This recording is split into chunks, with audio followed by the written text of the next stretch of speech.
Bismillahirrahmanirrahim. Assalamualaikum warahmatullahi wabarakatuh. Alhamdulillahi rabbil alamin. Wassalatu wassalamu ala ashrafil anbiya'i wal mursalin Sayyidina Muhammadin wa ala alihi wa ashabihi ajma'in. Faqala Allah ta'ala fi kitabihil karim ba'da a'udzu billahi minasyaitonir rajim.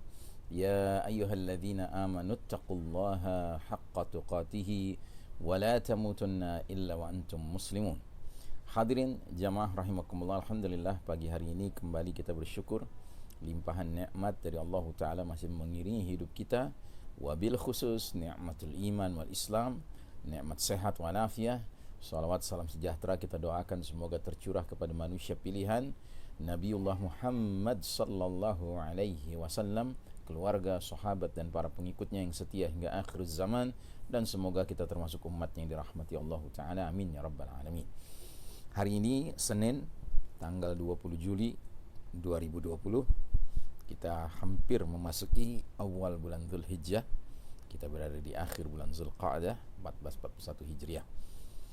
Kita masih dalam tema besar alamatul kubra, tanda besar, yaitu nuzul Isa ibnu Maryam alaihissalam, turunnya Isa putra Maryam alaihissalam dari langit ya ke muka bumi ini di akhir zaman untuk berperan sebagai Al-Masih, sang juru selamat yang sebenarnya, dan nanti dia akan membunuh Al-Masihud Dajjal, sang juru selamat palsu, pendusta, yaitu Ad-Dajjal. Dan hari ini pembahasan kita mengambil subtema Nabiullah Isa alaihissalam, Bani Israel, Yahudi, Kristen, dan pandangan Islam. Bagaimanakah sejarah munculnya kaum Yahudi di tengah Bani Israel? Bagaimanakah sejarah terbentuknya agama Kristen yang menyatakan Yesus atau Isa putra Maryam alaihissalam adalah anak Tuhan? Bagaimanakah menurut Al-Quran? Dalam memahami sosok Nabiullah Isa alaihissalam, kita harus dapat membedakan ketiga kelompok tersebut, yaitu Bani Israel, Yahudi, dan Kristen, dan mengerti garis besar sejarah mereka. Dan yang tak kalah pentingnya adalah kita harus memahami realitas dunia dikaitkan dengan tafsir ayat ke-7 surat Al-Fatihah yang telah dijelaskan sebelumnya. Memahami hal ini merupakan persoalan penting guna memahami realitas dunia sekarang dan yang akan datang. Nah, saudaraku rahimakumullah, Bani Israel adalah keturunan Nabiullah Ya'qub alaihissalam, ibnu Ishaq alaihissalam, ibnu Ibrahim alaihissalam, dari ke-12 anak laki-laki Ya'qub alaihissalam. Israel adalah nama lain dari Nabi Ya'qub alaihissalam. Menurut satu sumber, ke-12 anak laki-laki beliau berasal dari 4 orang ibu. 2 diantaranya adalah budak dari 2 istri yang lain. Nama-nama mereka adalah Reuben, Sham'un atau Simeon, Lewi atau Levi, Yehuda atau Judah, Yasakir atau Issachar, dan Zabulon dari Leah ya. Kemudian Yusuf dan Benyamin alaihimassalam dari Rachel, adiknya Leah. Kemudian Dan dan Naftali dari Bilhah, budaknya Rachel. Dan kemudian Ja'ad dan Ashir dari Zilfah, budaknya Leah. Sedangkan istilah Yahudi meski sering diartikan sama dengan Bani Israel, namun sebenarnya tidak sama. Sebagaimana ada suku tertentu yang mengaku sebagai Yahudi padahal tidak mempunyai darah Bani Israel. Suku tersebut bernama Khazar, keturunan Nabiullah Nuh alaihissalam yang berasal dari utara. Namun karena alasan politik, suku tersebut beralih menjadi penganut agama Yahudi.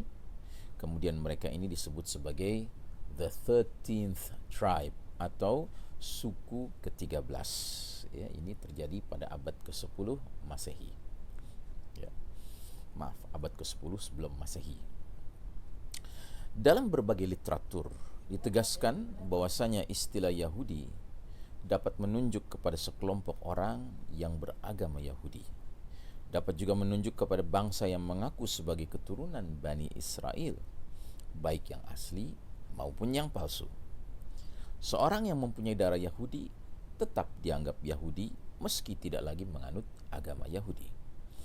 Bani Israel semula beriman kepada ajaran Nabiullah Ibrahim alaihissalam, diikuti dengan ajaran Nabi Ishak alaihissalam, dan kemudian ajaran Nabiullah Yaqub alaihissalam, karena mereka adalah keturunan langsung dari Nabi Ibrahim alaihissalam dan Nabi Ishak alaihissalam. Kepada mereka telah diutus banyak nabi, namun hanya sebagian saja yang namanya sampai kepada kita. Di antara nabi-nabi utama adalah Nabi Musa alaihissalam, Nabi Harun alaihissalam, Nabiullah Daud alaihissalam, dan Nabiullah Sulaiman alaihissalam, selain Nabi Ibrahim, Nabi Ishak, Nabi Yaqub, Nabi Yusuf, dan Nabi Isa alaihimussalam. Sebagaimana telah kita ketahui bersama, Nabiullah Yaqub alaihissalam beserta seluruh keluarganya pindah ke Mesir di era Nabiullah Yusuf alaihissalam, yaitu putra beliau, putra Yaqub, menjadi pejabat penting di negeri Mesir kuno, yaitu pada masa dinasti Hyksos abad 17 sebelum Masehi. Sepeninggal Nabiullah Yusuf alaihissalam, terjadi perubahan kekuasaan di mana Bani Israel mendapat tekanan dari penguasa dan bahkan kemudian mereka dijadikan budak. Namun mereka tetap bertahan di sana dan berketurunan hingga menjadi 12 qabilah, 12 suku. Kemudian pada sekitar abad ke-13 sebelum Masehi, Allah Ta'ala mengutus Nabiullah Musa alaihissalam ke tengah-tengah Bani Israel. Dalam masa kenabian Nabiullah Musa alaihissalam, Allah Ta'ala memerintahkan Nabi Musa alaihissalam untuk mendatangi Fir'aun, penguasa Mesir, dan meminta agar Bani Israel dibebaskan dari perbudakan dan diizinkan kembali ke tanah suci Palestina. Kisah dengan Fir'aun tersebut berakhir dengan peristiwa yang dikenal sebagai peristiwa Exodus, yaitu Allah Ta'ala menyelamatkan Bani Israel dipimpin Musa alaihissalam dari kejaran Fir'aun, dan Fir'aun sendiri ditenggelamkan Allah di Laut Merah bersama pasukannya pada tahun 12 atau 13 sebelum Masehi. Selanjutnya, setelah keluar dari ancaman kejaran Fir'aun, tugas berikutnya untuk Bani Israel adalah masuk kembali ke negeri nenek moyang mereka, yaitu tanah suci Palestina. Pada masa inilah terungkap kebejatan Bani Israel yang melakukan serangkaian pembangkangan terhadap Nabiullah Musa alaihissalam. Antara lain, menyembah anak sapi buatan Samiri, kufur nikmat terhadap rezeki yang diturunkan Allah Ta'ala. Bahkan mereka menolak mentah-mentah ketika disuruh berperang dengan bangsa musyrik yang sedang menguasai Ardul Muqaddasah, tanah suci. Atas segala kemungkaran tersebut, Allah Ta'ala menghukum mereka dengan tambahan waktu terkatung-katung di gurun padang Tih di luar tanah suci selama 40 aman, 40 tahun. Allah Ta'ala berfirman di antaranya dalam surat Taha ayat 85, Qala fa inna qad fatanna qawmaka min ba'dika wa adallahumus samiri. Allah Ta'ala berfirman, maka sesungguhnya kami telah menguji kaummu sesudah kamu tinggalkan, dan mereka telah disesatkan oleh Samiri. Begitu juga dalam suratul Baqarah ayat 93, Allah Ta'ala berfirman, wa idh akhadna mitsaqakum wa rafa'na fawqakumut tura fakhudhu ma atainakum biquwwah wasma'u qalu sami'na wa 'assayna wa ushribu fi qulubihimul 'ijl bikufrihim qul bi'sa ma ya'murukum bihi imanukum in kuntum mu'minin. Dan ingatlah ketika kami mengambil janji dari kalian dan kami angkat tinggi-tinggi bukit Tursina di atas kalian, seraya kami berfirman, peganglah teguh-teguh apa yang kami berikan kepada kalian dan dengarlah. Mereka menjawab, sami'na wa asayna, kami mendengarkan tapi tidak mentaati. Dan telah diresapkan ke dalam hati mereka kecintaan menyembah anak sapi karena kekafirannya. Katakanlah, amat jahat perbuatan yang diperintahkan imanmu kepadamu, jika betul kalian beriman kepada Taurat.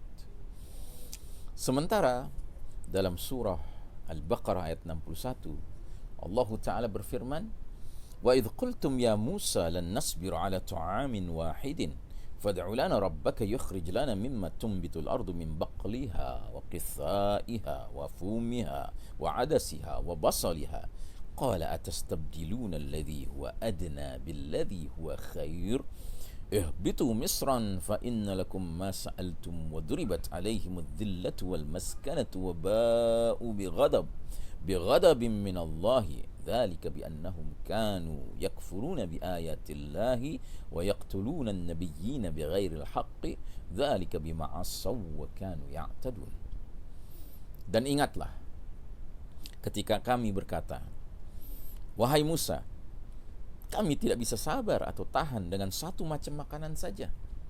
Sebab itu mohonkanlah untuk kami kepada Rabb-Mu agar Dia mengeluarkan bagi kami dari apa yang ditumbuhkan bumi, yaitu sayur mayur, ketimun, bawang putih, kacang adas, dan bawang merahnya." Musa berkata, "Maukah kamu mengambil sesuatu yang rendah sebagai pengganti yang lebih baik? Pergilah kalian ke suatu kota, pasti kalian memperoleh apa yang kalian minta." Lalu ditimpakanlah kepada mereka nista dan kehinaan, serta mereka mendapat kemurkaan dari Allah Ta'ala. Hal itu terjadi karena mereka selalu mengingkari ayat-ayat Allah dan membunuh para nabi yang memang tidak dibenarkan. Demikian itu terjadi karena mereka selalu berbuat durhaka dan melampaui batas. Adapun dalam suratul Maidah ayat 21 hingga 26, Allah Ta'ala berfirman, "Ya qaumi idkhulul ardal muqaddasata allati kataballahu lakum wa la tartaddu ala adbarikum fatanqalibu khasirin. Qalu ya Musa inna fiha qauman jabbarina wa inna lanadkhulaha hatta yakhruju minha fa in yakhruju minha fa inna dakhilun. Qala rajulani minal ladzina yakhafuna an'ama Allahu 'alaihim adkhulu 'alaihimul baba fa idza dakhaltumuhu fa innahum ghalibun. Wa 'alallahi fatawakkalu in kuntum mu'minin.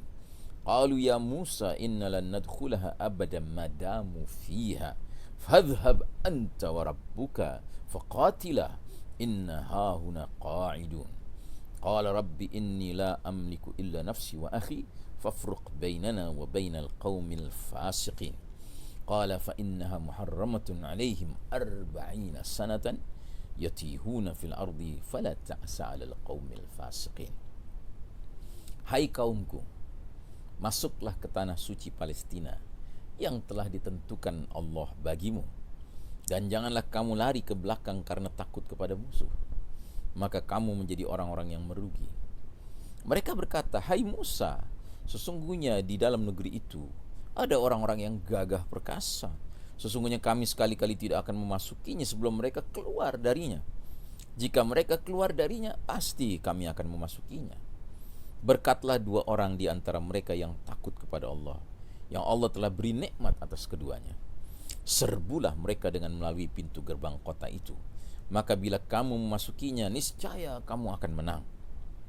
Dan hanya kepada Allah hendaknya kalian bertawakal jika kalian benar-benar orang-orang yang beriman.